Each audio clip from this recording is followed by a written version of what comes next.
Out stepped a little live lady mouse, who made a curtsy to the tailor.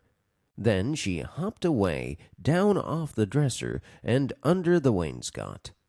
The tailor sat down again by the fire, warming his poor cold hands and mumbling to himself. The waistcoat is made from peach-colored satin, tambour stitch, and rosebuds, and beautiful floss silk. Was I wise to entrust my last fourpence to Simpkin? 1 and 20 buttonholes of cherry-colored twist. But all at once from the dresser there came other little noises. Tip-tap, tip-tap, tip-tap, tip. "This is beyond extraordinary," said the Tailor of Gloucester, and turned over another teacup, which was upside down.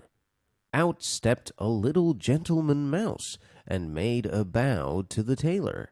And then from all over the dresser came a chorus of little tappings, all sounding together and answering one another. Tip-tap, tip-tap, tip-tap, tip.